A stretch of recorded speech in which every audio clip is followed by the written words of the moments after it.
Comenzamos entonces con la conferencia inaugural de este curso. Como os decía, en general comenzamos el trabajo del año del departamento con una conferencia y como planteamos en los anuncios de la actividad de este año, vamos a trabajar la violencia y la agresividad en el niño y en el adolescente. Creemos que este tema es un tema de profunda actualidad.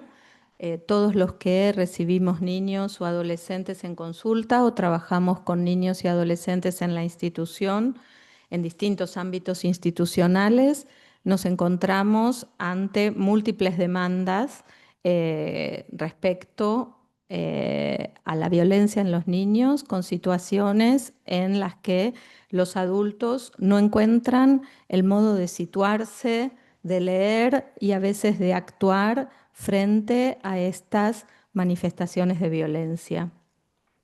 El año pasado hubo una serie que llamó la atención de la sociedad a nivel mundial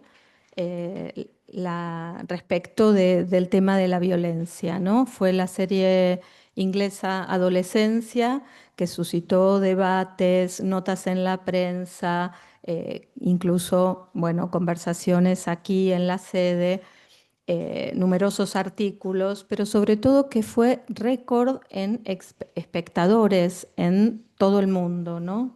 Y allí en la serie aparecía la pregunta acerca de la responsabilidad, así como la sorpresa que produce el pasaje al acto, la sorpresa en los adultos que, bueno, rodeaban en el cotidiano a esos adolescentes, ¿no? Me parece que este es un tema que, bueno, que podremos conversar con Félix y que también conversaremos a lo largo del año, pero también en la serie aparecía una cuestión que nos interesa mucho, que es la pregunta acerca de la responsabilidad, ¿no? Que Félix también va a tratar un poco y me parece que nos da algunas pistas para aclararnos respecto de cómo entendemos desde el psicoanálisis la cuestión de la responsabilidad. Por otro lado, en la serie también aparecía la cuestión de la diferencia niño-adulto y en particular trataba sobre el periodo de tránsito de una posición a otra, de la posición de niño a la posición de adulto, ¿no? La serie se ubicaba en ese periodo que nosotros denominamos la delicada transición. Los que trabajamos con niños desde la orientación lacaniana sabemos que no se trata de una cuestión de desarrollo ni de una cuestión hormonal y biológica, sino de una transformación sustentada en un nuevo anudamiento goce-sentido. Pero si en ese periodo que la sociedad llama adolescencia aparece algo nuevo, es a partir de la transformación de las soluciones encontradas en la infancia. Y ahí pensamos que reside la importancia del tiempo de infancia, ¿no? Esto es algo que los habituales del departamento y que me conocéis sabéis que vengo trabajando y que me interesa mucho, que siempre estoy atenta a las pistas que Freud y Lacan nos dan para precisar la especificidad del tiempo de infancia y también podremos conversar un poco sobre esto. Félix plantea algunas cuestiones. Entonces, la conferencia de hoy es el puntapié inicial, es el comienzo de un trabajo que desplegaremos a lo largo de todo el curso. Félix ha tomado algunos de los textos que están en la bibliografía que sugerimos en el programa y hoy nos aportará sus reflexiones, su trabajo y sobre todo dos casos de su práctica que me parece que son muy interesantes para articular los conceptos teóricos y para pensar nuestro tema. Os presento entonces y cedo la palabra a Félix Rueda. Él es AME de la Escuela Lacaniana de Psicoanálisis y de la Asociación Mundial de Psicoanálisis. psicoanalista en Bilbao, con mucha experiencia de trabajo institucional y en consulta con niños y adolescentes, como podréis ver en lo que hoy nos va a contar. Muchas gracias, Gaby. Bueno, estoy muy contento de estar en Madrid. Quisiera, en el departamento del NUCEP de niños, quisiera en primer lugar agradecer a Carmen Cuñat, coordinadora del Departamento de Estudio de Psicoanálisis con Niños del NUCEP, y a la comisión del departamento que acaba de mencionar Gaby, a Gaby Medín, a Blanca Cervera y a María Martín, por su amable invitación a participar y ponerme al trabajo con vosotros sobre un tema crucial como es la agresividad y la violencia de los niños, cuestión de época sin duda y tema de vuestro estudio durante este curso. Creo que la referencia fundamental para este trabajo que vais a llevar a cabo y que conocéis porque está en vuestra bibliografía es la intervención de Jacqueline Miller en la clausura de las cuartas jornadas del Instituto del Niño titulada Niños violentos, que fue publicada en la revista Carretel número 14.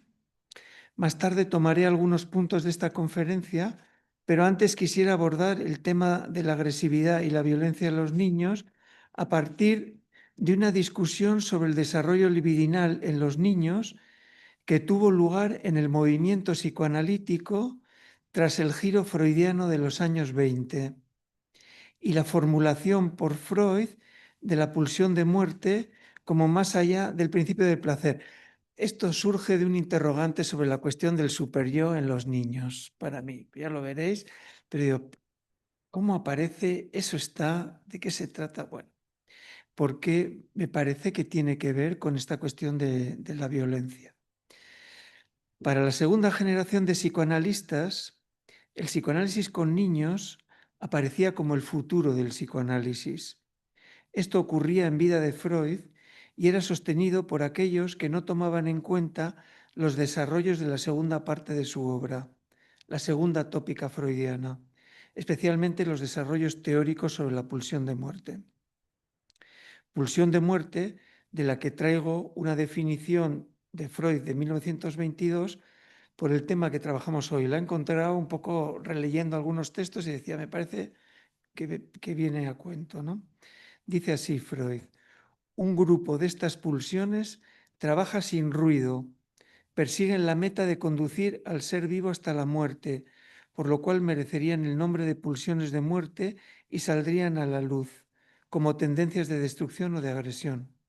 Me preguntaba también si podemos plantearnos si siempre son sin ruido. Bueno, como he dicho, para la segunda generación de psicoanalistas, la expectativa era que el campo de la infancia era el lugar donde se descubrirían los fundamentos de la teoría psicoanalítica. Pretendían, de este modo, encontrar en los avatares del origen los fundamentos del psicoanálisis, confundiendo lo arcaico con lo verdadero. Strachey, el traductor de Freud al inglés, que estableció la Standard Edition, comenta que era muy inusual en Freud el hecho de que criticara trabajos ajenos. Sin embargo, en su texto sobre la sexualidad femenina de 1931, Freud cuestiona varios textos, pero especialmente el de Melanie Klein, titulado Estadios tempranos del conflicto edípico, un texto 3 años anterior. En su artículo, Melanie Klein, buscando un origen temprano de la culpa y del superyo, afirma que los estadios tempranos del Edipo están dominados por las fases pregenitales del desarrollo y que el sentimiento de culpa está asociado con estas fijaciones pregenitales. Esta convicción le llevará a sostener que el conflicto de Edipo y también el superyo comienza a actuar a los 2 años. Y dice Klein, más temprano de lo que generalmente se supone. Cito literalmente. En fin, que podemos pensar que más generalmente de lo que se supone era de lo que Freud afirmaba, ¿no? Recordemos cómo Freud situó el superyo como el resultado de la declinación del complejo de Edipo, como heredero del complejo de Edipo, o he dicho de otro modo, su continuación, pensándolo desde la perspectiva del goce. En su texto sobre la sexualidad femenina, Freud desautorizará el artículo de Klein del que dice desplaza hacia atrás el complejo de Edipo al segundo año de vida. Y esta precisión temporal necesariamente altera, dice Freud, la concepción de todas las otras constelaciones del desarrollo y no coincide con los resultados de los análisis de adultos, que aparecen en su escrito como la referencia que permitiría verificar las teorías del desarrollo del niño. Entonces, ¿qué extraemos de este debate? Un primer punto. El niño no es la última palabra del psicoanálisis del adulto, pero sí un sujeto analizante de pleno derecho. Este debate me interesaba también porque plantea una pregunta sobre el superyo en los niños. El superyo es para Freud, afirma Miller, en un texto que he vuelto a releer y me parece que tenía que ver con que precisamente yo buscara este debate, uno de los nombres del inconsciente. O sea, Miller dice que para Freud el superyo es uno de los nombres del inconsciente. El superyo no es el inconsciente divertido, sorpresivo, el de las formaciones del inconsciente. El superyo se introduce en la teoría porque hay que dar cuenta de la coacción que el inconsciente ejerce sobre el sujeto, de lo que se presenta para el sujeto mismo como un cuerpo extraño. Hay que dar cuenta de eso y entonces el superyo aparece como la noción que puede dar cuenta de ello. En este sentido, el superyo expresa una faz de regularidad del inconsciente, no su faz irruptiva, imprevisible. Esta faz de regularidad es el inconsciente como ley, si bien como una ley insensata, obscena y feroz, que ubica la división del sujeto contra sí mismo. Esto es importante porque cuando se parte de la suposición de que el sujeto busca su propio bien, no se puede entender la pulsión de muerte. Es por ello por lo que Lacan hace existir una ética del psicoanálisis. No es porque sea una moral superior a otras, sino porque está en relación con el hecho de que el sujeto no quiere su propio bien.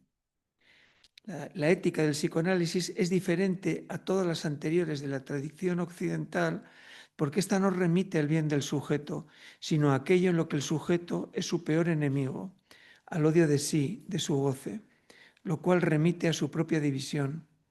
Una ética entonces impensable sin el fantasma y la pulsión. Entonces, ¿qué forma toma esto en la infancia? ¿Cómo podemos pensar esto en el psicoanálisis con niños? En su artículo Clínica del superyo, Miller plantea que le agregamos el término superyo, que le agregamos al término de superyo el término de clínica, podría decirse clínica de la pulsión de muerte, pero es más manifiesta bajo su aspecto de superyo. Se deduce entonces, en cierto modo, que el superyo es una, sino la manifestación clínica de la pulsión de muerte, si aceptamos que ésta es silenciosa. En biología lacaniana, Miller insistirá en esta misma orientación, cuando afirma que, aunque la fórmula no aparezca así en Freud, la pulsión de muerte, tal como emerge en su texto, es la pulsión del superyo. Es la pulsión de muerte que traduce como pulsión del superyo. Cree justificado considerar entonces el superyo como el modo en que se evidencia al inicio del psicoanálisis la división del sujeto.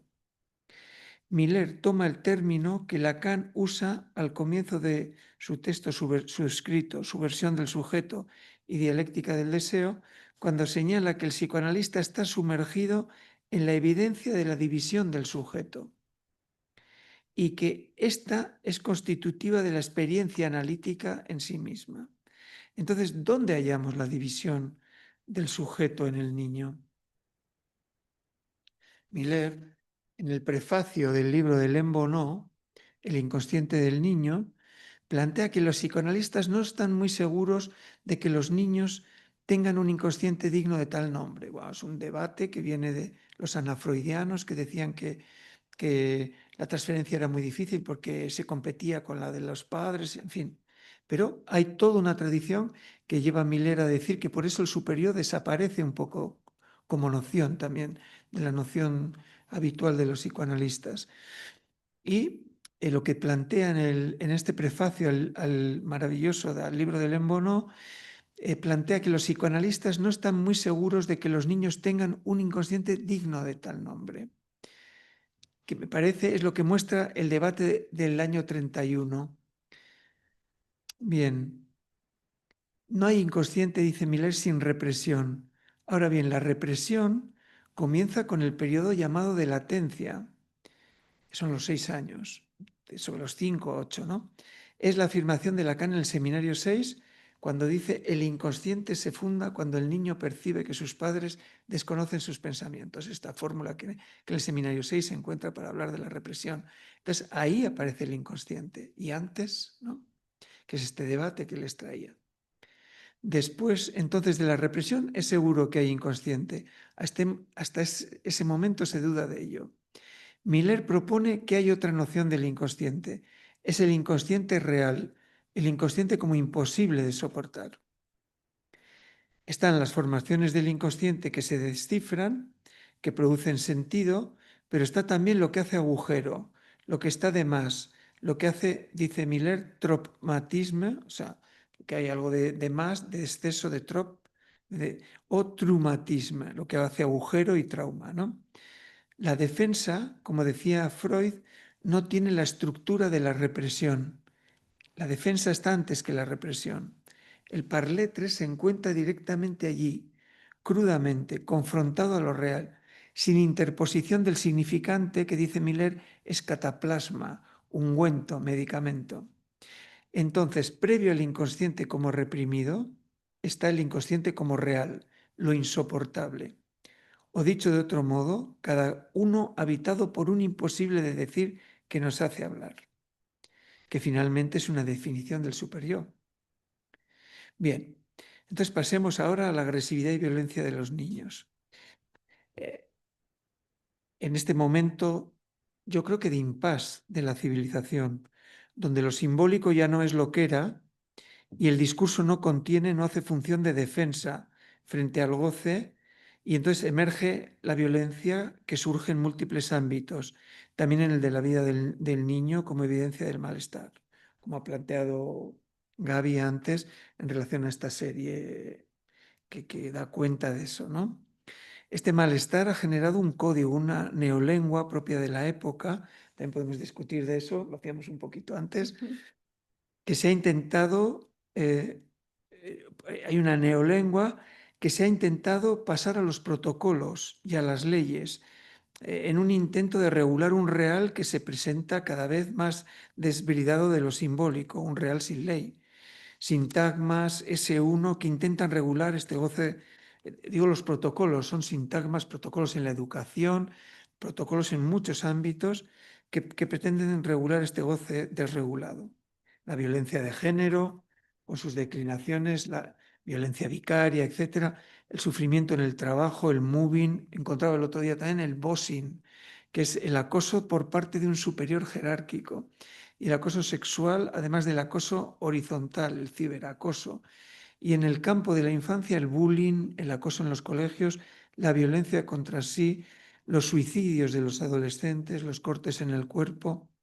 Para no incrementar, creo, esta serie, Miller nos recuerda que hay que escribir en plural, niños violentos, porque el niño violento no es un ideal tipo, dice, o sea, no es un S1, no tenemos el niño violento ahí.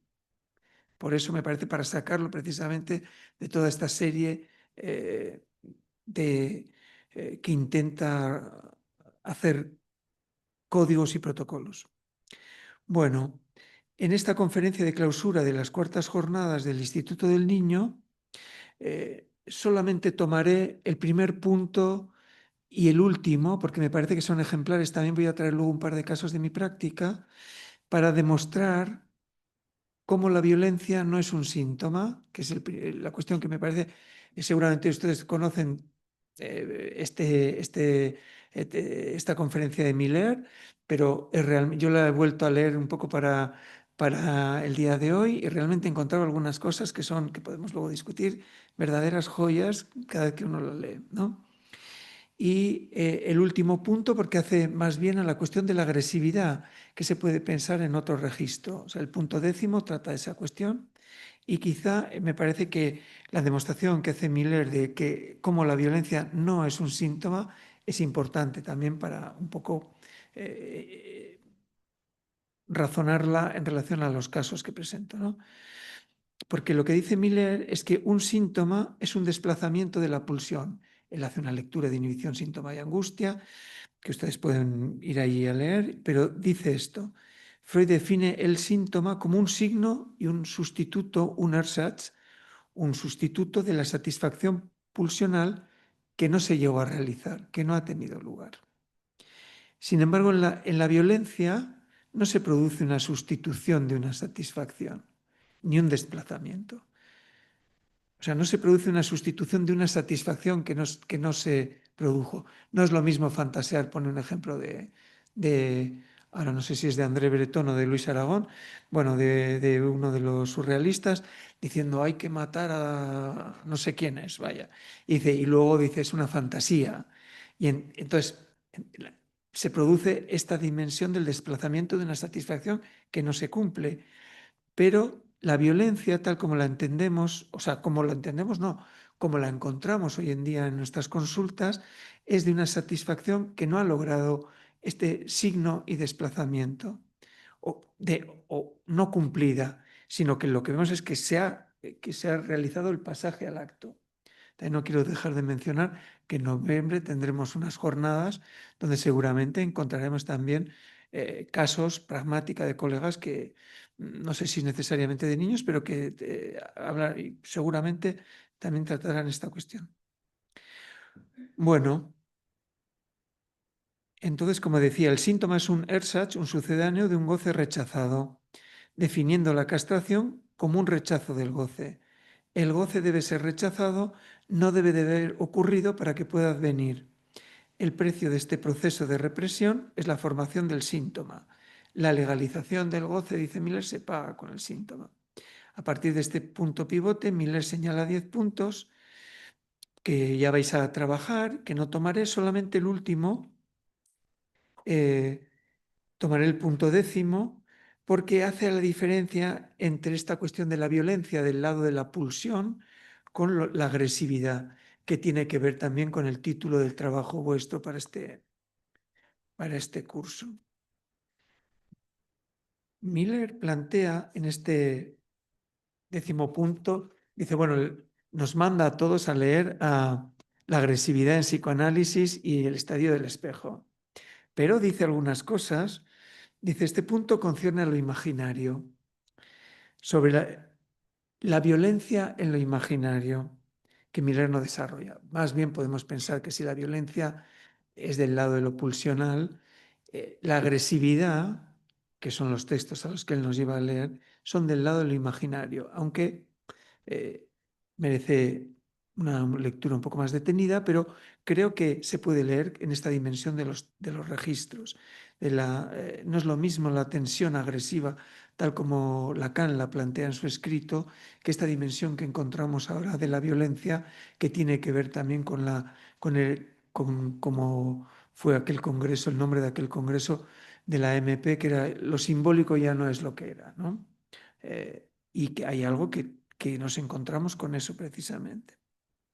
Este 10º punto concierne a la agresividad, que está incluido en el título del trabajo de este año, agresividad y violencia en los niños. La agresividad remite a la dimensión imaginaria del estadio del espejo, que implica, entre otros fenómenos, el transitivismo imaginario. Lacan pone un ejemplo, pone, la verdad, varios ejemplos en el seminario 1, en el mismo escrito sobre la agresividad. Ustedes saben lo que es el niño A pega al niño B, pero es el niño A el que llora como si fuera a él a quien le hubiesen pegado. Y pone otro ejemplo también Miller, que es el de el goce celoso, la jouissance, que Lacan menciona en el seminario 20, que fusiona celos y goce. Digo porque aunque él dice que es del registro imaginario, hay una cierta contaminación de lo imaginario por el goce en este fenómeno del goce celoso, ¿no? Y cuyo ejemplo mayor Lacan también toma de las confesiones de San Agustín, escena a la que se refiere en distintos lugares, porque es en los complejos familiares, en el seminario 1, pero también en el escrito sobre la agresividad, y que en el 20 lleva a la creación de este neologismo que condensa celos y goces. Y yo no puedo dejar de leer la cita de San Agustín, tal como está traducida en una antigua edición de los complejos familiares, la que hizo Masota, que dice,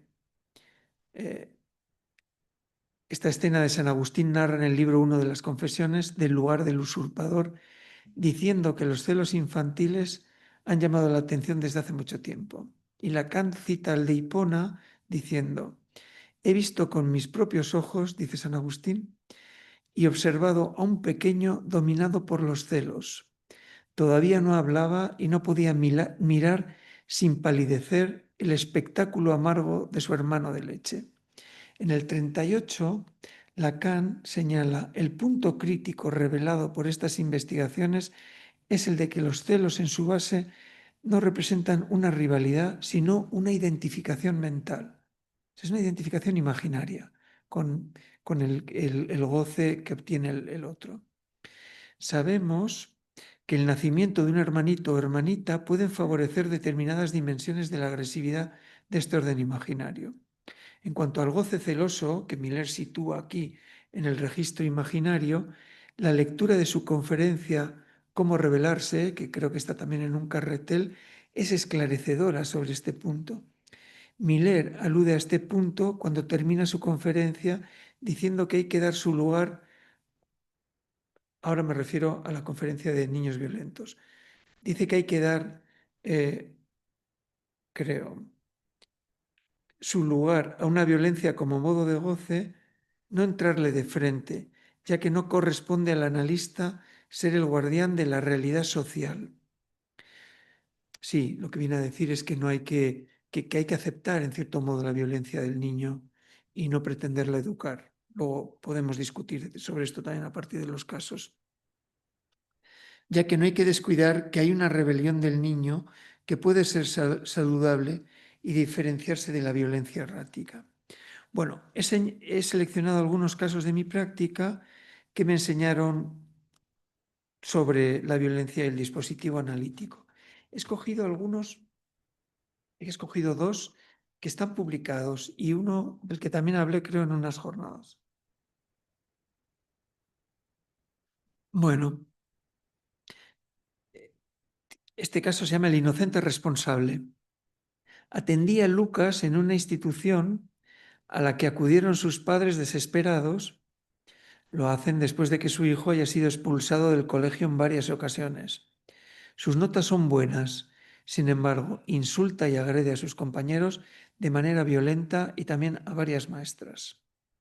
Los problemas se detectaron tiempo atrás, al producirse la primera separación de la familia con el inicio del colegio.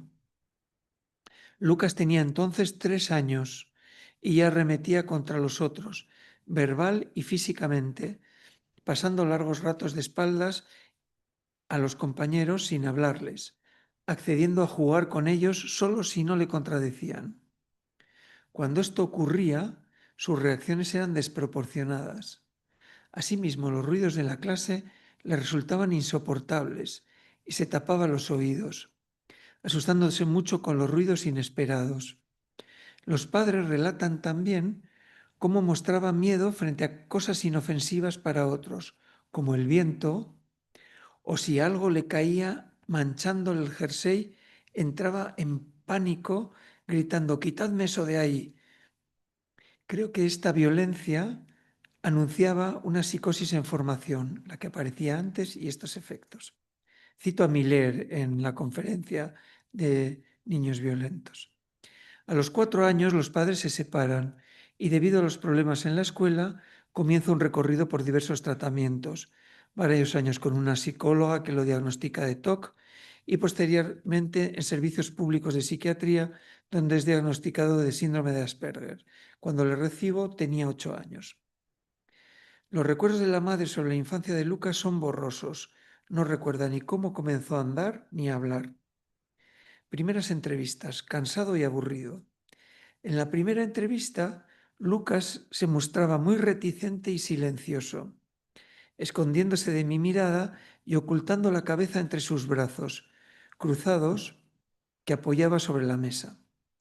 Dice respondiendo a mis preguntas no saber por qué acude aquí ni por qué fue a la psicóloga. Tras un largo silencio, comienza a apretarse la muñeca de la mano derecha con la izquierda añadiendo, la mano se pone roja porque la sangre no circula. Lo comprendí y por eso lo supe. Me gusta conocer el porqué de las cosas.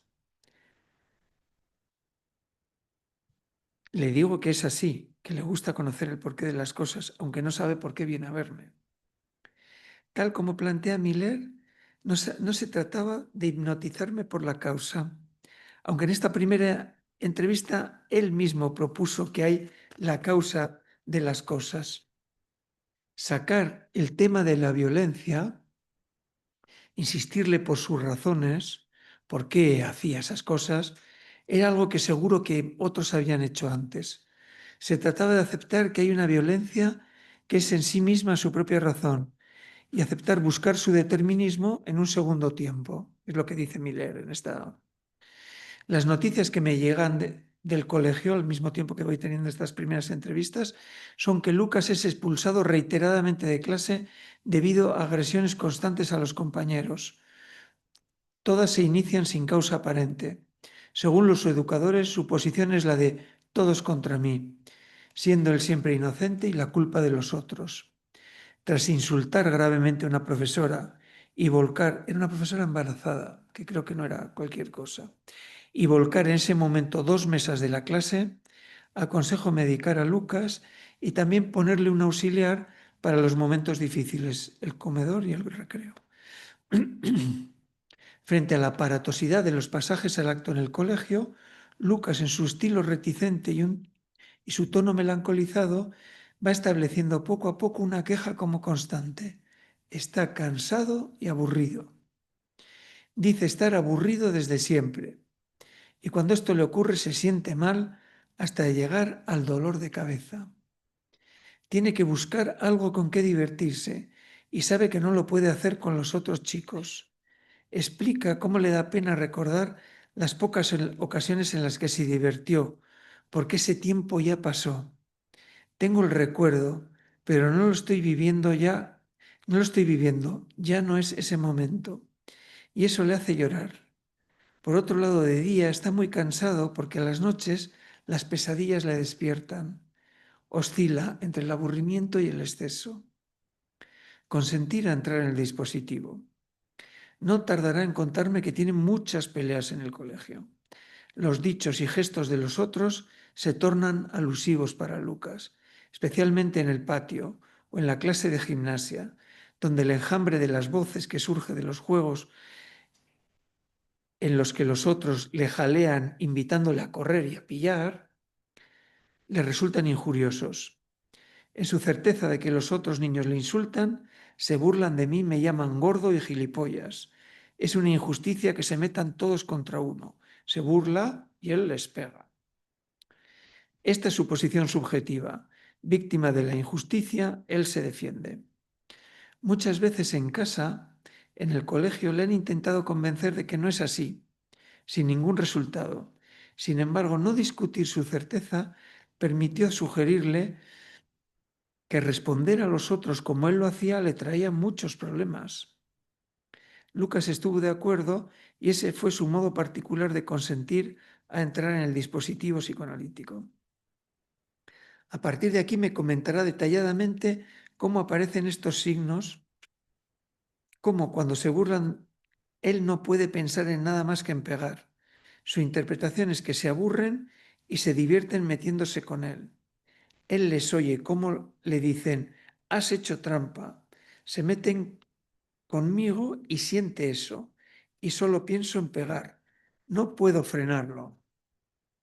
Se desvela de este modo la relación de las palabras con esa sensación insoportable en el cuerpo tal y como Lucas lo expresaba muy precisamente. Depende de lo que me digan, siento una cosa u otra. Me llamaron gordo y me sentí ofendido y humillado. Siento eso incontrolable que él llama la furia. Durante largo tiempo me contará sus esfuerzos por frenar, defenderse de ese goce que irrumpe en el cuerpo. Un breve lapso de paz y un episodio en el que queda caído. El trabajo de localización del automatismo mental que hacía emerger este insoportable en el cuerpo posibilitó un apaciguamiento temporal. Los incidentes se frenan y Lucas se pregunta, ¿es que mis compañeros no se burlan de mí? Una vez que ya había desaparecido un poco todo esto, ¿es que ya no se burlan de mí? ¿O es que ya a mí no me importa? Entonces, yo me preguntaba, ¿es una transformación del otro o del sujeto? Realmente no hay transformación del sujeto sin transformación del otro, ¿no? Entonces, yo creo, era una localización del goce que pudo nombrar, pasar a lo simbólico, en parte esto insoportable, como, nominándolo como furia. Durante un tiempo los incidentes desaparecen, pero un día la acompañante que trae a Lucas del colegio avisa a la madre que esa tarde no le podrá recoger. A la madre se le olvida irle a buscar al colegio y Lucas queda hora y media solo en el patio. Por suerte ese día los profesores tuvieron una reunión y al salir de ella la tutora le vio. Estaba en un rincón, en cuclillas, aterrorizado, llorando y se había hecho cacas. A partir de este suceso se reanudan los incidentes y tras uno de ellos dirá la tutora que bastantes problemas tiene él en casa, como para tenerlos en el colegio, que era el único sitio en el que estaba bien, que su vida era una mierda y que para seguir así mejor se moría. Es la tutora de Lucas quien me relata esto de lo que él no me había hablado. Vuelve junto con la vivencia de injusticia la furia de la que habla en sesión y la imposibilidad de contenerse con los problemas que eso le trae. Tal como le pasó un día en el que estaba empujándose con otro chico y la profesora le llamó la atención solo a él. Esto le pareció injusto y se puso a gritar y le mandó a la mierda. Ella le exigió que pidiera perdón delante de toda la clase, a lo cual él se negó. Al final llegaron a un acuerdo. Tras este suceso, interpreta una interpretación sobre la causa del incidente que incluye una interpretación sobre el deseo materno. Yo había discutido en casa con mi madre, que dice que yo tengo la culpa de todo. Iba al colegio irritado y triste, y eso hizo que fuera más fácil tener un incidente. Asimismo, en ese momento Lucas relata varias pesadillas. Esta que les traigo da cuenta de la prevalencia en el caso de la voz áfona en su dimensión persecutoria. Un monstruo le persigue. Él sabe que está ahí. Es un sueño silenciado, dice él, en el que no ocurre nada de sonido. Un invento. Comienza a jugar en la PlayStation a un juego de pizzerías en el que hay que acabar con la competencia. Para ello se usan todo tipo de trucos. Echar bombas al local del rival, contratar gamberros para expulsar a los clientes, etc. También se contratan policías para proteger el local, etc. A medida que se pasa de pantallas, los policías adquieren más nivel, llegando Lucas a contratar 7 para sentirse más seguro. Este juego en el que aparecen armas hace serie con la actividad que Lucas denomina inventar cosas, porque plantea que después de estar varios días de vacaciones, en casa vuelvo al colegio. En el colegio me aburro y entonces cuando no puedo más me invento cosas. Dibujo un tanque o una metralleta.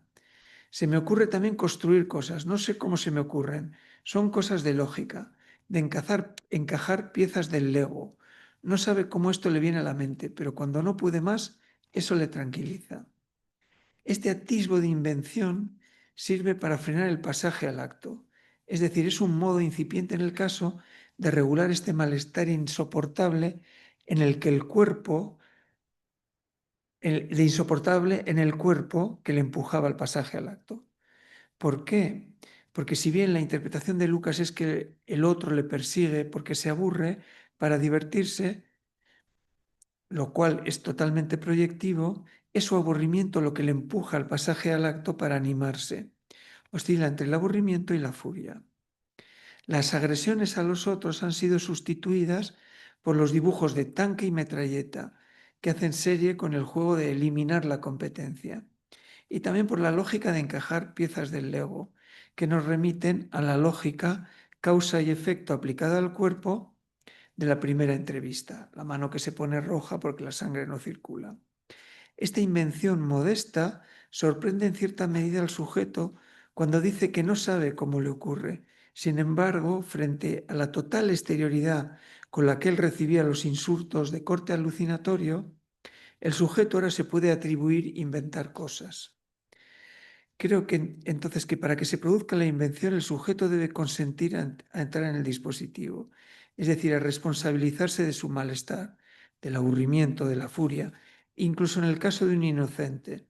Y así el trabajo desplegado bajo transferencia de localización de estos insoportables, articulando el enjambre de voces insultantes en el recreo con las sensaciones del cuerpo, ha permitido al sujeto realizar la operación de pasar de ser un puro objeto de la alucinación a poder nombrar atribuyéndose estos insoportables como causa de sus pasajes al acto. Bien, creo que les voy a contar un segundo caso, un poco más breve, y así podemos conversar. Le he llamado porque lo había utilizado para hablar de otra cosa, pero este caso me enseñó muchísimo y entonces lo vuelvo a traer. Y lo he titulado con un diagnóstico, me lo diagnosticaron en la institución porque era un caso que atemorizaba a todo el mundo de tal manera que decían, bueno, pues que lo atienda este. Y entonces era un caso de síndrome hipercinético con impulsividad eréctil máxima. Es uno de los diagnósticos, no había oído eso en mi vida, ni he vuelto a oír, pero es un caso de síndrome hipercinético con impulsividad eréctil máxima. El caso John. Adoptado a los 9 meses de vida, siempre se mostró muy inquieto, incluso durmiendo. Los padres adoptivos desconocían todos los datos previos a su adopción. Siempre muy movido, se subía por las paredes, decía la madre. Comenzó a correr antes que andar e inició el habla con normalidad. Con el comienzo de la guardería, a los 21 meses, comienza a pegar a los otros niños. Agresiones que prosiguieron hasta los 11 años, momento en el que le recibo en la institución. De los 2 a los 11 años es atendido por infinidad de profesionales y también recibe infinidad de diagnósticos. Trastorno del vínculo temprano, retraso mental, trastorno de conducta, psicosis infantil, trastorno generalizado de desarrollo sin especificar y este que les he leído antes. Síndrome hipercinético con impulsividad eréctil máxima. Tiene su primer ingreso psiquiátrico a los 8 años. Es un ingreso psiquiátrico en un servicio de pediatría al que le siguen muchos más por la violencia de las agresiones a los padres y también a su madre. Los informes relatan su gran inquietud motora, impulsividad incontrolable, dificultad para mantener la atención que dificulta los aprendizajes y su adaptación al entorno. En los ingresos se realizan diversas pruebas de todo tipo, descartándose anomalías genéticas, metabólicas o lesiones cerebrales. Tras una consulta con carácter de urgencia, por conducta psicomotriz incontrolable, es diagnosticado de esto que les he leído. También de inestabilidad, comportamientos desafiantes y oposicionistas. Cuando le recibo con 11 años, ha tenido ya varias estancias en unidades psiquiátricas de adultos, donde ha sido ingresado por múltiples pasajes al acto muy violentos, agresiones en el colegio de su madre. En la primera entrevista que tengo, se sienta en su silla y absolutamente quieto me dice que se porta bien. Dice, me porto bien. ¿Y cómo bien? Su lenguaje es muy fragmentado y sus frases no producen significación. Sin embargo, poco a poco, en la serie de estas primeras sesiones, me va hablando de ruidos. Ruidos que le hacen daño en los ojos. Dice, me hacen daño en los ojos y se señalan los oídos. Ruidos de la tele, del camión de la basura en las noches, del panadero de madrugada que no le deja dormir. Ruidos cuando le chillan. Desde esta inmovilidad inicial tan llamativa, en la primera entrevista, para alguien con su currículum, absolutamente atento, logra, a pesar de su lenguaje fragmentado y confuso, relatar esta serie de ruidos que le duelen. Más adelante me explicará su particular división del mundo. Los chicos juegan al fútbol, las chicas al baloncesto. Y curiosamente él, que es incapaz de convivir con los otros, en lo que es la primera socialización del niño, la guardería o el colegio, que agrede a todos los otros, curiosamente John juega de delantero en el equipo de su pueblo, correspondiente a su edad, y mete muchos goles. Goles que me cuenta convirtiendo las sesiones en gritos. Es de hace bastante tiempo que lo atendí y entonces él grita, un gol, gol, gol, gol de Torquero, y hacía el gesto que hacía, era un jugador del Athletic. Bueno, y dice, el gol de Messi, de Eto'o, de Cristiano, junto con los gestos corporales con los que cada uno de estos goleadores celebra sus goles. Y entonces se comenzaba a articular un nudo entre la voz, este gol, gol, gol, entre el nombre propio de cada uno de ellos, Messi, Eto'o, bueno, y un gesto corporal. Hay una articulación entre estos tres elementos, cada uno de un registro. Va tomando así consistencia en su discurso fragmentado la presencia de fenómenos elementales bajo la forma de los ruidos malos, los que le hacen daño, y los gritos de gol, las voces buenas, es decir, una serie de gritos buenos. Es solo tras esta confidencia de los ruidos buenos y los malos que John, que sigue instalado inmóvil y atento en su silla, puede relatarme un fenómeno que le sucede. Dirigiéndose desde su silla hacia la esquina del despacho, me dice, ese me insulta, me dice gilipollas, y una serie larga de insultos. Hay ahí uno que me insulta, me va contando en las diversas sesiones. John puede dar cuenta de una presencia que lo insulta, presencia que va más allá de lo imaginario, que no es una ficción, sino una presencia alucinada que podemos suponer permanente. Al preguntarle por ese otro insultante que está ahí, siempre me dice, no tiene nombre, lo cual me permitió realizarle una interpretación y decirle que ese que no tiene nombre y que le insulta era él mismo los 9 primeros meses, hay un error aquí, los 9 primeros meses de su vida, antes de ser adoptado. Esta interpretación, pero también el conjunto del tratamiento lo calmó, frenó la violencia y irregularidad de los pasajes al acto en gran medida. Siguió siendo un niño loco, pero se humanizó. Dejarle hablar, escucharle y acomodarse a la posición subjetiva de este niño posibilitó que él pudiera hablar de lo que le preocupaba, incluidas sus pesadillas sobre un grupo de payasos. Había escuchado innumerables reprimendas de todo tipo, en la escuela, en la familia, en la asistencia psicológica y psiquiátrica, también en la social. Es por eso que en la primera entrevista me dice, me porto bien, cosa que siempre fue cierta conmigo. Como plantea Jacqueline Miller, no corresponde al analista ser el guardián de la realidad social, y es por tanto la oferta de dejarle hablar, proceder con una cierta suavidad, la que le permitió confiar este fenómeno, esta presencia real que estaba en la base de sus agresiones a los otros niños. Es una hipótesis, pero podemos pensar que con la salida del ámbito familiar y el inicio de la guardería, John, confrontado a la imagen de los otros niños, o quizá a su sola presencia, que le confrontan con la propia ausencia de imaginario, se desencadenó y comenzó la violencia. En la base de sus agresiones está este fenómeno tan singular de la presencia de este otro sin nombre que le insulta, este fenómeno, versión psicótica de lo insoportable, de estos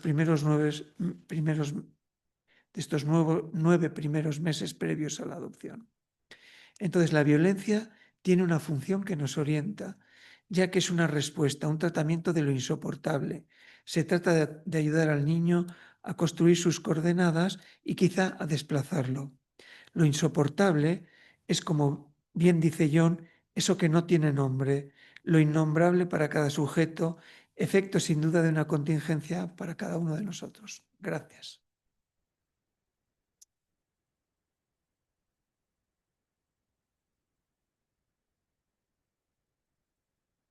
Bueno, Félix, muchas gracias por la conferencia que efectivamente nos dará lugar a trabajar y a conversar muchas de las cuestiones que traes, ¿no? Hay una que a mí me parecía muy interesante, que es la cuestión de la responsabilidad en el primer caso, que de hecho lo titulaste Inocente Responsable. Y creo que ahí hay una pista para pensar la cuestión de la responsabilidad subjetiva, porque la lógica, justamente tú te sales de la lógica inocente culpable, ¿no? Y el culpable que, bueno, luego él va a decir que la mamá le decía, pero que seguramente mucha gente, ¿no? Lo instalaba en la cuestión de culpable de estos comportamientos violentos, y apuntas a su responsabilidad no para convencerlo de que no era víctima de la injusticia, sino con esta fórmula que tú utilizas y que le permite entrar en el dispositivo de que su modo de respuesta le traía problemas, Sí. ¿no? Me parece que es delicado y sutil cómo apelar a la responsabilidad del sujeto, pero fuera de la lógica inocente culpable, digamos, ¿no?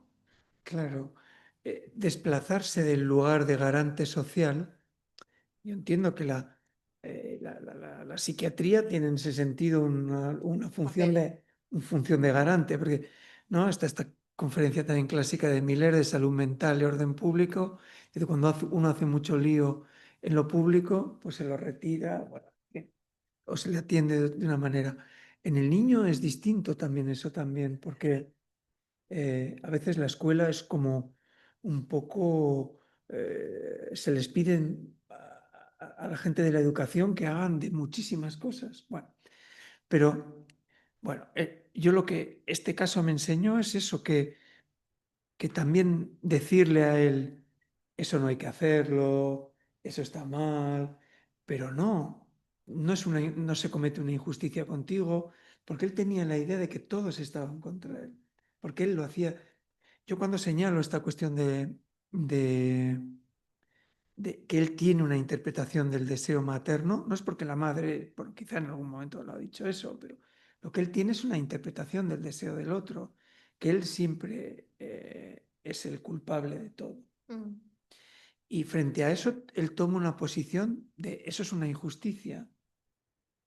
Entonces, esa es su constitución subjetiva y decirle, no, no es así, porque Pepito sí te dio un poco el balón antes de que tú le dieras el bofetón, no tenía ningún valor para él.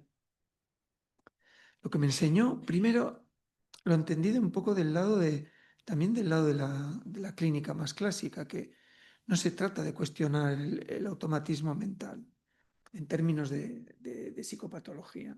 No, no se trata del enjambre de la lengua que para él pulula así, sino que lo que para él era incuestionable eran los efectos que eso producía sobre su cuerpo. Y ahí es donde radica la posibilidad de la acción de nuestro discurso, en mi opinión. Y me lo enseñó él. Y no todos los niños aceptan cuando les dice, pero esto te trae muchos problemas. Y él dijo, sí, me trae muchos problemas. Pero otros te dicen, no, porque es una injusticia. O quizás es necesario otra serie de operaciones. Pero él sí aceptó esto, que le traía muchos problemas, y a partir de ahí, bueno, él desplegó esta cosa que he contado. Y se puede hacer responsable, en cierto modo, yo creo. Porque hay todo un tiempo en el que intenta sintomatizar esta furia. O sea, no dejarse llevar por ella. Por eso, lo que traía hoy quizá era un poco... es el camino que yo he encontrado. Pero, ¿cómo, cómo pensar? Porque también me interrogaba, porque en otro espacio discutíamos el otro día. Pero claro, si Freud dice que el superior es el resultado, el heredero del complejo de Edipo, y sin embargo, por ejemplo, Lacan dice que el niño Roberto, que tenía 3 años cuando es atendido con Rosine, Lacan dice, es el superior, el lobo, el S1 del lobo, es el superior. Y también los primeros seminarios donde hablaba bastante del superior, habla del superior, o sea, da en cierto modo la razón a Klein, vamos a decir. Sí. Porque, verdad que Freud critica a Melanie Klein, Sí, pero ella de alguna manera descubre lo que hay antes del Edipo, eso es. digamos, del Edipo freudiano. O sea, todo lo que tiene que ver con el campo pulsional. Y ella apuesta por la pulsión de muerte. Dentro de los postfreudianos era Exactamente. la que puso en evidencia la pulsión de muerte en los niños, o sea, en el origen. Hay algo ahí que bueno, que luego hay Sí, que dominar, reprimir o lo que sea, pero que está ahí desde el inicio. Y Melanie Klein no se andaba con tonterías. no, Decía es que genial como lo que dice la llama tripera, ¿no? Lacan, pero al mismo tiempo toma sus elementos y lo plantea y retoma esta cuestión del superior previo al periodo de latencia de los 5 a los 8 años. Entonces, porque aparece esta referencia a Roberto, el niño lobo de los Lefort, pero también aparece otro caso de Melanie Klein, y él habla Lacan habla del superior. Y entonces, y también, y volví a este debate que aparece en el 31, porque precisamente es lo que decías, Carmen, es la única que toma la cuestión del superior, porque me parece que el superior es esta, no lo dice explícitamente Miller, pero tuve una discusión también con unos colegas franceses hispanohablantes, con Camilo Ramírez y con Adriana Campos, que tiene una tesis sobre el superior que les recomiendo, si pueden leer, está solo en francés, pero merece la pena leer, porque yo decía, bueno, sí, es casi Miller iba a decir que el superior es la manifestación clínica de la pulsión de muerte. La pulsión de muerte sabemos de ella, como dice Freud, por la dimensión de castigo que sufre el sujeto. Todos estos sujetos, estos niños que hacen estas cosas, se encuentran expulsados del colegio, un cierto castigo también de un tipo. Y en el vínculo son retirados del colegio, también agredidos a veces, en fin. Hay otro tipo de violencia que es más pasiva, que podemos pensar el bullying también, que la referencia de Miller es maravillosa, sobre eso luego podemos comentar. En fin, entonces, ¿qué pasaba con esto? Y yo la vuelta que encontraba ha sido volver a los textos un poco clásicos, algunos, porque hay más, y luego volví a releer después de haber escrito, volví a releer la conferencia de Miller sobre la clínica del superior y dice que hay que volver a esos textos. Digo, bueno, esto, en fin. Y entonces la solución que encontraba es esto que encuentro en el prefacio al libro de Lembo, donde Miller no habla de inconsciente transferencial, pero dice, el inconsciente del niño está en debate. Bueno, pues esto que les he contado. Y sin embargo dice, pero antes está la cuestión de la defensa, antes de la represión la defensa, y está este inconsciente real que es lo insoportable. Y lo que uno se encuentra en los casos, yo lo que me he encontrado en los casos de violencia, es este insoportable frente a un real, que en el primer caso, el de Lucas que les contabas, todo este enjambre, que luego uno puede armar la constelación familiar y subjetiva, porque él tiene esta interpretación del deseo del otro y tiene cada vez que le aparece esta dimensión, en cierto modo escapa de una dimensión un cierto melancolizante también en este niño, ¿no? La dimensión un poco más... La violencia le servía como un modo para huir de lo que él dice el aburrimiento, que en un momento dado lo que me cuenta la tutora es que dice, me quiero morir, le dice.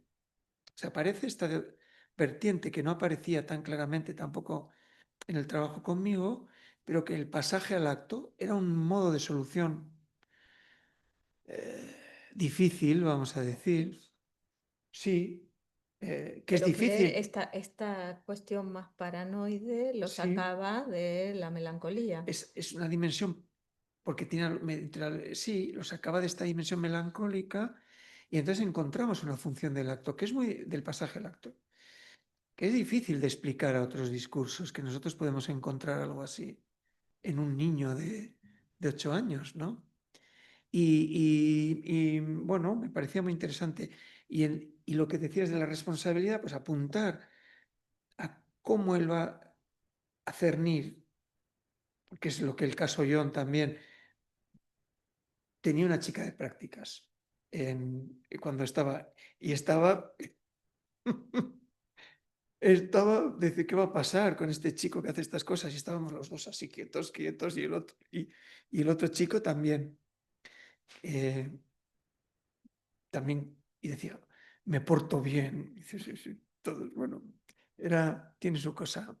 Y entonces, para finalmente acabar haciendo esta confesión de que yo no creo que no era un autista, porque para evitar el equívoco de la cuestión de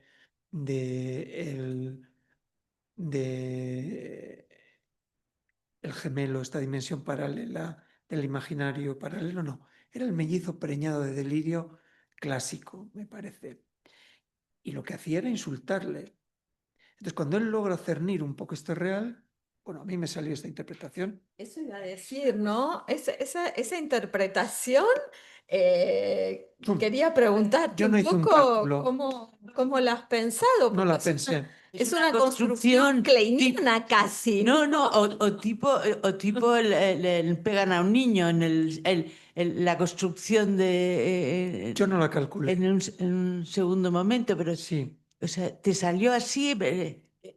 Era en relación a las cuestiones de la historia que yo conocía, porque la familia tenía muchas teorías también sobre de dónde provenía y había sido abandonado y adoptado y tal, pero a mí el no tiene nombre, ¿no? ¡Pum! Lo que me salió, porque es verdad que todos esos... Yo también, ha habido otros casos, había un caso que no tenía los elementos de un niño de muy pocos meses que lo atendí en la institución. No sé por qué lo trajeron allí, porque no necesariamente era autista. Por los efectos de otros casos, también de adopción lo trajeron. Y este niño comenzó también a levantarse y, y, y se golpeaba, pum, un poco. Después de... Me enseñó cosas winnicottianas.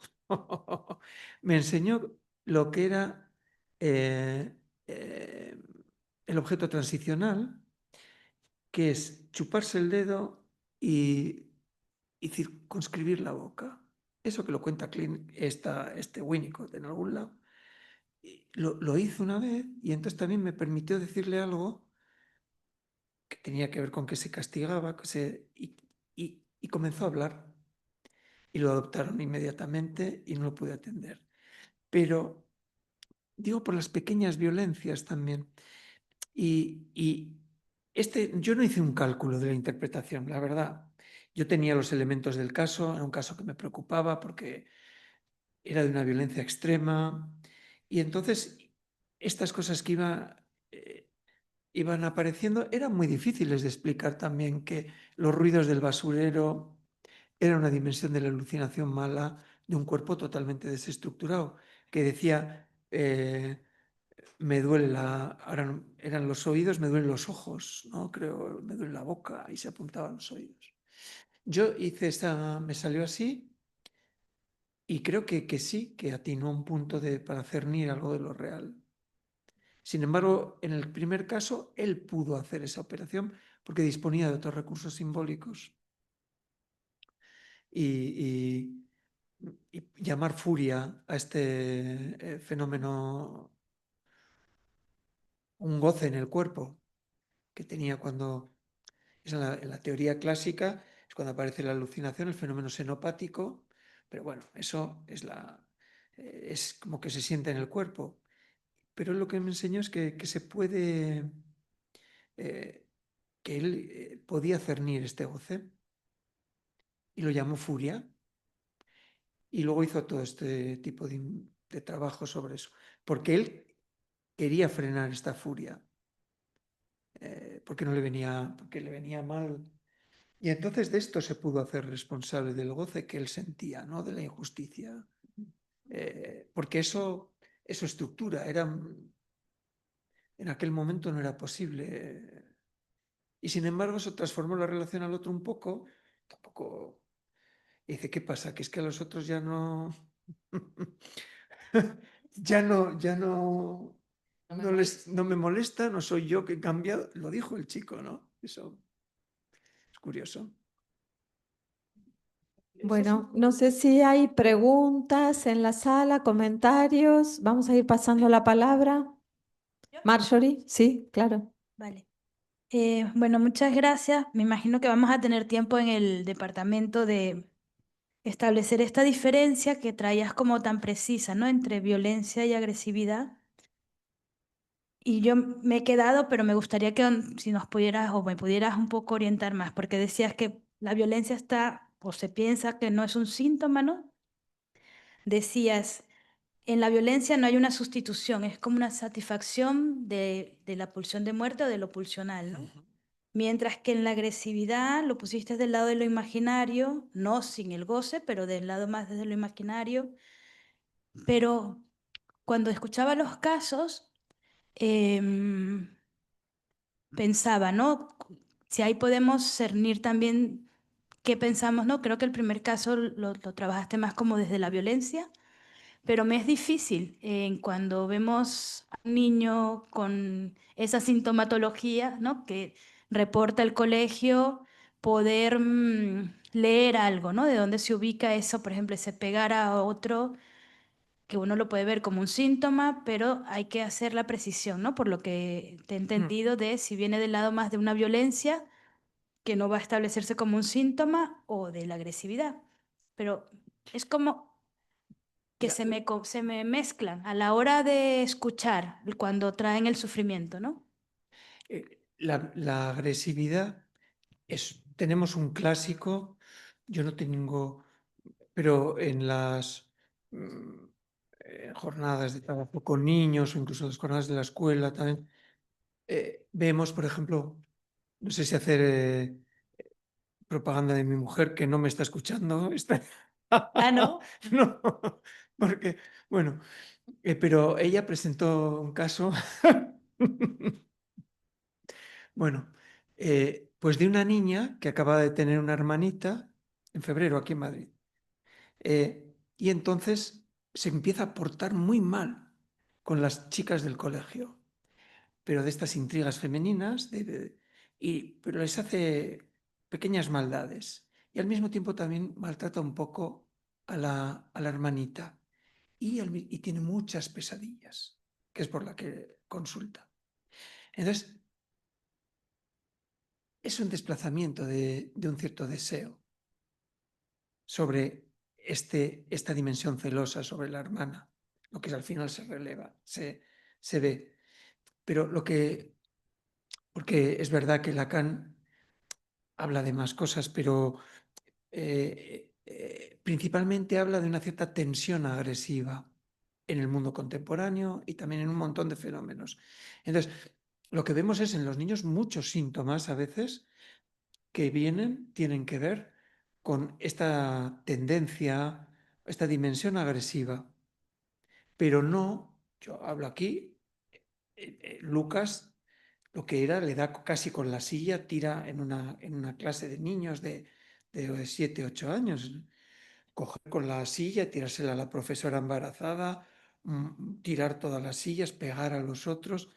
Eso es distinto que hacer pequeños circuitos o que, no sé, cuestiones que el sujeto hace agresivas con los otros, pero que luego tiene también el retorno, por ejemplo, de las pesadillas o de los síntomas que sean. Yo creo que encontramos, bueno, vosotros lo trabajaréis aquí con el texto de Lacan, que es, bueno, yo creo que también de una contemporaneidad tremenda, pero hay algo del discurso contemporáneo que sitúa, yo creo, Miller, del declive del nombre del padre y el declive de lo simbólico, que se ve dice, la psicosis contemporánea, ¿no? Ahora no recuerdo exactamente cómo habla, de una ordinarización de la psicosis que tiene que ver, por ejemplo, con las pequeñas agresiones, de las agresiones, las violencias sobre uno, sobre el cuerpo, que son los piercing, tatuajes, y también vemos que hay todo un circuito también de eso, de las escarificaciones de los adolescentes, ¿no? En el lugar, porque en el lugar donde se constituye el síntoma privilegiado, que es esta declinación del Edipo a los 8, y luego también la adolescencia, que es donde se constituye el síntoma. Los adolescentes son un laboratorio de la contemporaneidad por eso, porque nos traen todas estas cosas con las redes, Bueno, en el lugar de esos síntomas vemos a veces las violencias o los síntomas. Pero yo situaría así, yo por lo menos es así como entiendo esta cuestión de la agresividad, que lo percibimos en síntomas, ¿no? No, me parece que también hay algo para pensar y lo que tú traías en tu pregunta, Marjorie, pensaba algo para también trabajar a lo largo del curso, porque los dos casos que tú traes son casos de psicosis, Sí, ¿no? sí, Entonces, creo que también hay algo para pensar, así como planteabas la cuestión de los primeros tiempos de la infancia, ¿no? Y de, digamos, lo que ocurre post-complejo de Edipo, también me parece que hay algo para pensar respecto de neurosis, psicosis, ¿no? Y cómo situar la violencia y la agresividad en las dos estructuras, ¿no? Esto me parece que es otro punto. Bueno, hay más preguntas. Sí, buenas tardes, Feliz. Gracias por tu conferencia. En la obra de Lacan, a partir de los 40, prácticamente él no utiliza el significante agresividad en su obra. Por contra, es un significante que se utilizó mucho en la IPA de los años 50, que yo recuerdo, ¿no? Bueno, se me ocurría así este vídeo. Y luego, sobre el caso primero que has presentado, cuando tu paciente dice no tiene nombre, él vino tal vez sin tener nombre a los padres adoptivos y estuvo un tiempo sin nombre, por decirlo así, ¿no? O otro nombre al que le dieron los padres, ¿no? Entonces se me ocurría que, en fin, al decir eso, hablaba de él mismo. Yo no tuve nombre. Bueno, nada más era esto. sí. Gracias.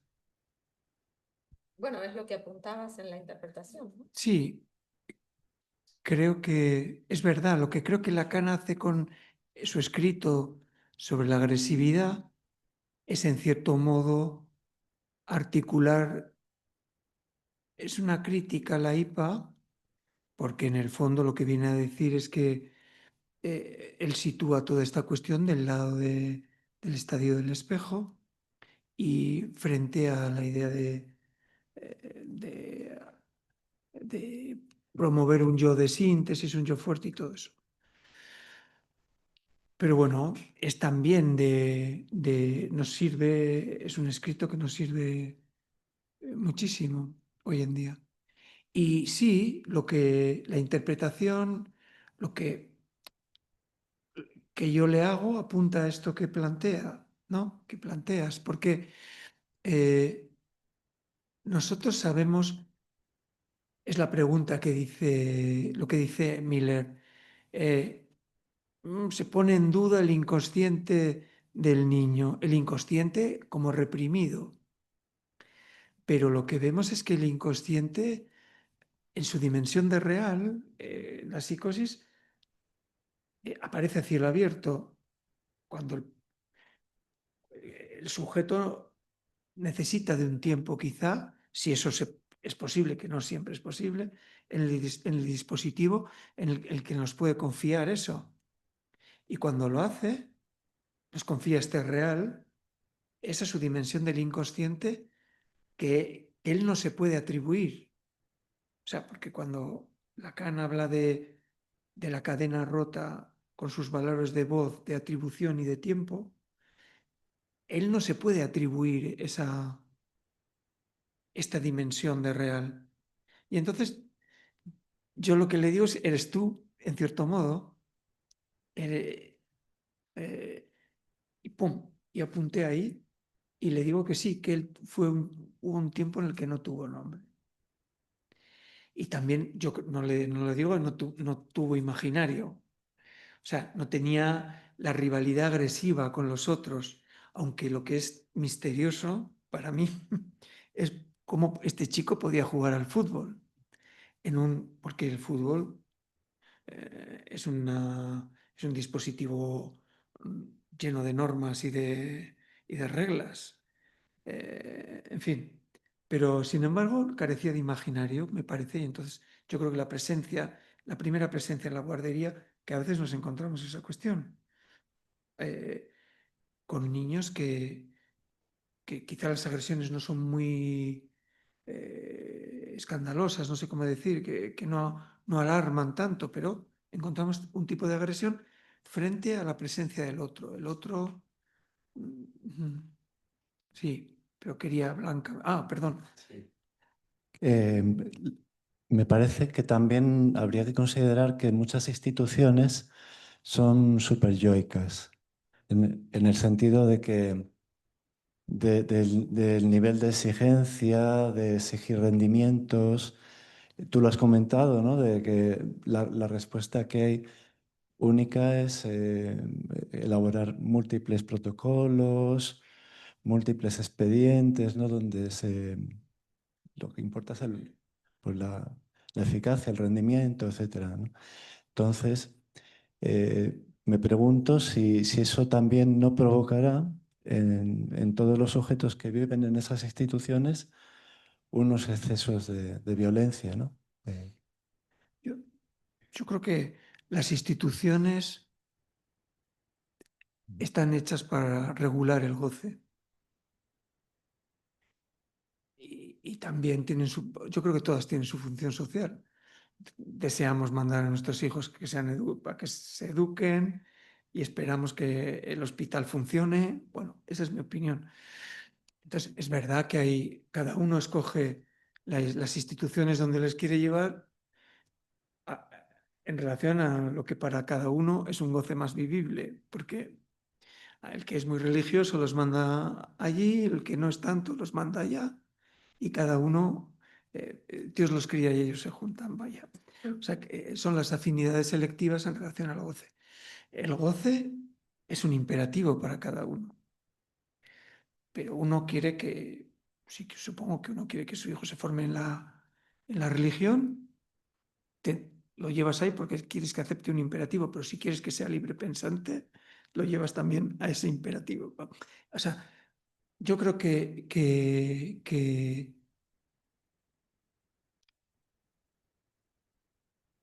y luego están las que no nos gustan a cada uno, por qué es lo que dices. Pero luego el sujeto da cuenta de lo que para él es insoportable. Que eso yo creo que es lo que es un poco nuestra tarea. Y que es verdad que quizá algunas instituciones acogen mejor o no, pero yo creo que en concreto eran casi, el colegio al que iba este chico no era no sabían muy bien qué hacer con un caso que de repente se ponía a darles con las sillas. O sea, no sé. Bueno, muchas gracias, Félix, por tu trabajo, por la conferencia y por estos dos casos preciosos que nos traes. No me puedo abstener de traer una referencia que ya comenté el martes de la entrevista que Pablo Caruso le hace a Lacan, creo que en el año 66, que está en la bibliografía hacia las jornadas, en el debate que traías de Melanie Klein y Anna Freud, y que hace a tu conferencia, porque ahí hay un momento que Lacan dice, es muy bonito, que con todas las críticas a Melanie Klein, la reconoce en el psicoanálisis con niños estar cerca de lo planteado por Freud y de la experiencia freudiana. Y en relación a Anna Freud dice que lo convirtió más en una práctica más normativa, lo digo porque va al pelo de lo que nos traes, alejándose precisamente de Freud. Digo, incluso para el debate que traías, bueno, me sugirió y lo quería traer. Pero luego nada, decir que nos traes un montón de cosas, ¿no? Para trabajar para el curso, ¿no? Traía Marjorie la diferencia entre la agresividad constitutiva, ¿no? y la del ser humano y la violencia. Y ahí ya surgía también una pregunta que igual podemos trabajar a lo largo del curso, ¿no? Si realmente la violencia hoy en día es más o menos, o si no se trata de más o menos, ver un poco cómo se presenta hoy la cuestión, cómo lo podemos pensar, porque yo en lo que traías pensaba, ¿no? de las instituciones, más allá de las instituciones, ¿qué está pasando con la respuesta a la cuestión de la agresividad y a la cuestión de la violencia? En los niños, ¿qué está pasando en relación a la respuesta del otro? Del otro con minúsculas, ¿eh? De los otros, del niño, ¿no? Por ejemplo, todo lo que tenemos en las noticias estos días, ¿no?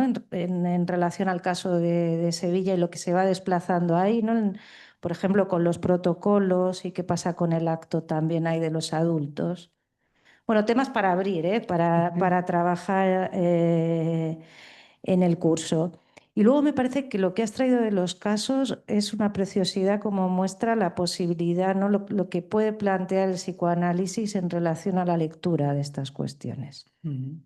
Porque en realidad hoy en día hay mucha intolerancia muchas veces a ciertas manifestaciones de la agresividad, ¿no? Y a la vez, muchas veces una violencia con la que no se sabe muy bien cómo operar o qué hacer. No sé si alguna vez se supo qué hacer con un caso como esto, ¿no? Pero aparece la cuestión de otra manera. Y en los dos casos estaba, pero realmente en el de John, en el último caso, me impresionó muchísimo cómo un niño alucinado de esta manera y en este lugar pudo entrar en la transferencia. Me ha impresionado verdaderamente porque no es ni tan obvio, ni tan fácil, hasta confesar que detrás de estos pasajes al acto está la cuestión alucinada, que no es tan fácil y que nadie había percibido, ¿no? antes para poder tratarlo. Y luego en relación a la interpretación que nos sorprendía mucho a todos, ¿no?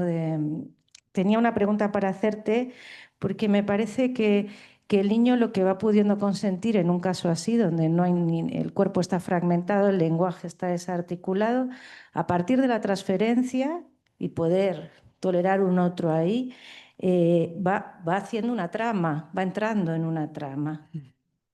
Y cómo eso lo va pacificando. Entonces, la pregunta que te quería hacer es si la interpretación te parece que produjo efectos por verdadera o más bien porque a partir de la transferencia vino a introducir la cuestión de esta violencia, que no es un síntoma, un pasaje al acto y un real que se presenta de otra manera, en una trama. Más allá de si es verdadera o no, no importa, ¿no? A partir de la transferencia consintió a una trama. No sé cómo lo piensas. Primero voy a intentar responder esto. Yo creo que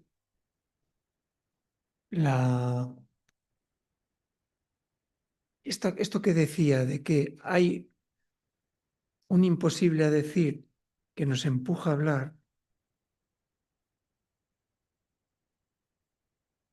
eso no está disociado del malestar. Yo creo que esto tiene que ver con el superyo o con el goce, el goce, lo real para cada uno. Entonces, este sujeto, nosotros nos quedábamos bastante quietos, es verdad, era un dispositivo que todos nos portábamos bien. Y una prudencia muy grande porque el caso era... Pero lo que es yo creo que es enseñante, por lo menos para mí, era que él habló, es como cuando cada uno hablamos de nuestro libro, vamos a decir. Cuando en el dispositivo las mismas cosas insisten, en uno como analizante, y en los pacientes también. Y en la calle también la gente te cuenta lo suyo. Y hay algo que insiste, o sea, que cada uno cuenta un poco el real. Bueno, no necesariamente, pero este chico hablaba de algo y entonces en la serie, de lo que fue diciendo, es verdad que eso era con escansiones, en fin, principalmente, y luego una cuestión de silencio, ¿no? Pero bueno, pues no sé, por lo que fuera, adoptar esa posición permitió que él desplegara esta cadena. Entonces, yo no creo que logra tramar una ficción. O sea, cuando yo... y al mismo tiempo, sí, o sea, no produce una significación, pero la induce. Nosotros, cuando decía el panadero hace ruido, el basurero hace ruido, tal, y que le dolía el cuerpo, pues fue como decir, estos son ruidos malos. Él no llegó a decirlo. Y entonces, quiero decir que es un caso un poco que tiene estas dimensiones, porque otros chicos o chicas construyen una cierta ficción, ¿no? Como lo que hace Lucas con estos juegos de eliminar la competencia, ya me parece trasladar la dimensión pulsional del lado del campo imaginario. Y tiene que ver con el juego, porque cuando decíamos el fantasma, ¿no? Que es el equivalente, o sea, para Freud, la cuestión de el artículo clásico sobre el juego del niño y el poeta, ¿no? Es la dimensión del fantasma que aparece incipiente en el juego del niño. Entonces, cuando él logra trasladar lo que es el granito, o bueno, la dimensión pulsional al campo de la ficción, ahí se hace la trama. Y eso permite una mayor libertad del lado de la interpretación. Yo creo que aquí fue más del lado de la denominación. Denominar un goce como pues, se pudo, o sea, así, pum. Y en el caso de John, en el de Lucas fue él el que dice, tengo furia. O sea, él logra nombrar un poco lo que le pasa.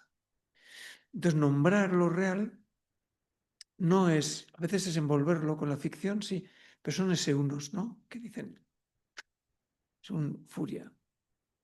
Sí, yo creo que es del lado de la nominación.